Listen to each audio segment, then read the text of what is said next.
hisa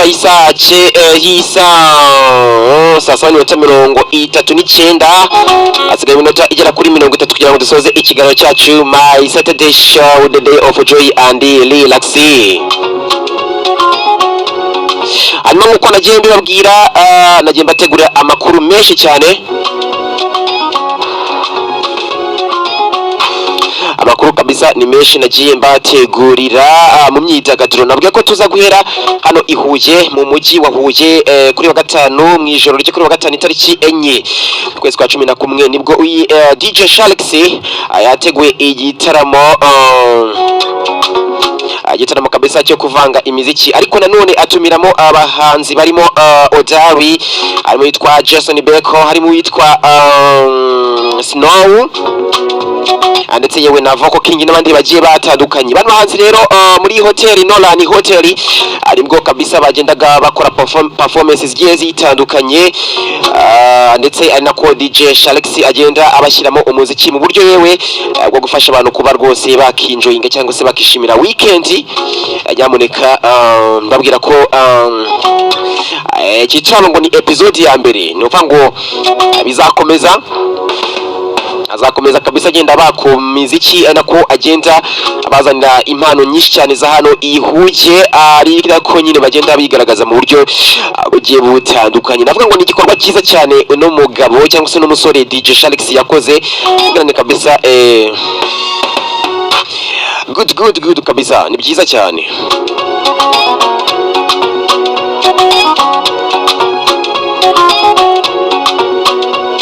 Bano basore rero bari batumiwemo cyangwa se bano bahanzi bakomoka mu ntara y'amajyepfo cyane cyane hano mu karere ka Huye, bagiye bagira performance zigiye zitandukanye. Nyuma performance rero ni byinshi bagiye badutangariza, nabyo tugiye kuba twakumva muri cyo kiganiro My Saturday Show, the day of joy and relax. Reka dutangirane na Odari, n'ibyo byinshi agiye dutangariza. Odari bani umwe mu bahanzi bari kugenda bazamuka no mu mujyi wa Huye, cyane cyane ari muri kaminuza y'u Rwanda Huye, benshi baramuzi cyane. Nawe kabisa yagiye agaragara kuri stage ya hariya muri hoteli Nolan, mu gihe icyo gitaramo nyine maze kubabwira cyateguwe na DJ Shalix. Nyuma DJ navuga ngo hano bajyepfo baragenda kabisa bigaragaza neza cyane. Reka twumve abantu bahanze byinshi bagiye badutangariza.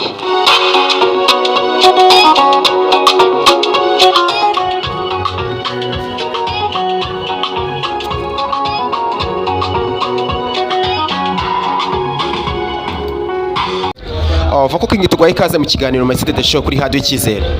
Ako gasize karancumuza ubwo mu bandi buranshinura, ako gasize kantera ifemba nkikomba intoki, ako gasize kantera ifemba nkikomba intoki, injira comeka fata freshi meze freshi bro. Yes kabisa ati agasize. Ese Voko King twihuta cyane, ubundi indirimbo agasize ni indirimbo iragenda kabisa ikundwa n'abantu benshi cyane, usibye hano mu mujyi wa Huye. Ngenda mbona no ibitangazamakuru bitandukanye byaba ibikora hano mu majyepfo ndetse n'ibikora i Kigali ndetse mu Rwanda muri rusange, usanga ino ndirimbo ari indirimbo navuga ngo igenda ikora ku mitima ya benshi. Ino ndirimbo ubundi igitekerezo cyo kuyimba cyaturutse hehe?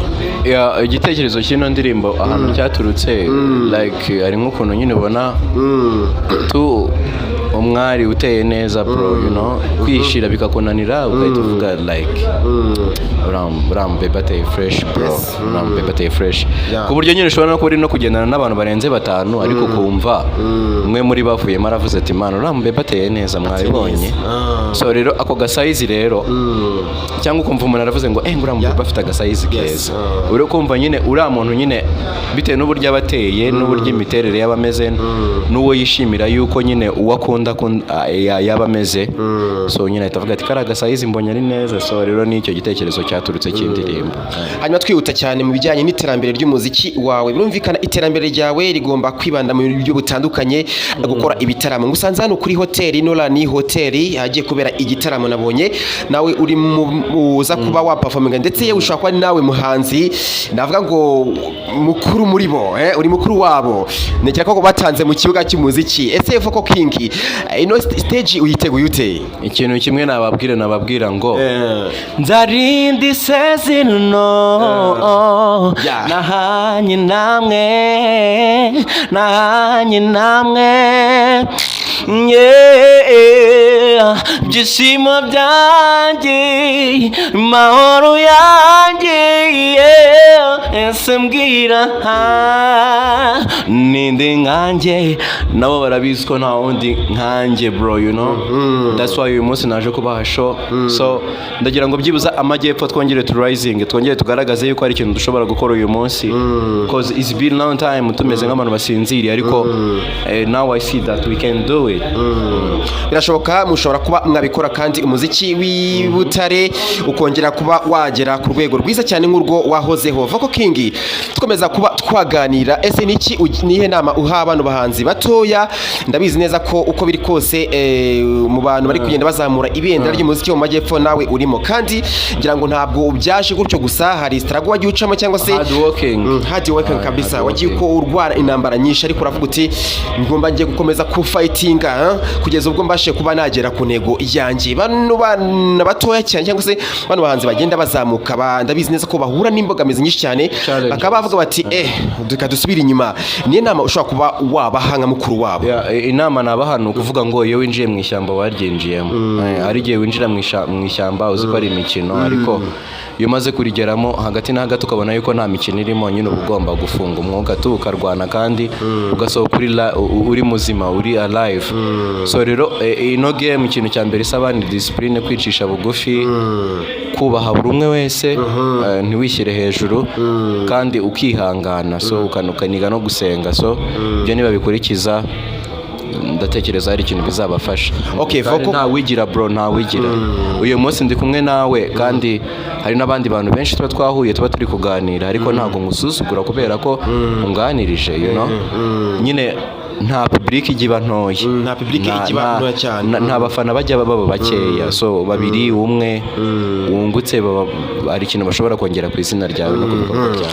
Hanyuma Voko King, ngira ngo watangiye urugendo rwo kwagura ibikorwa bya cyangwa se umuziki wawe, kuba wagenda umenyekanisha birenge umujyi wa Butare bigere mu Rwanda hose, ndetse nibashoboka birenge u Rwanda bigere hanze. Ese undi why did you think that I have to wide my music so as to reach abroad? Ni mbese igitekerezo cyavuye hehe? Bro, no kuvuga ngo iyo wavutse uri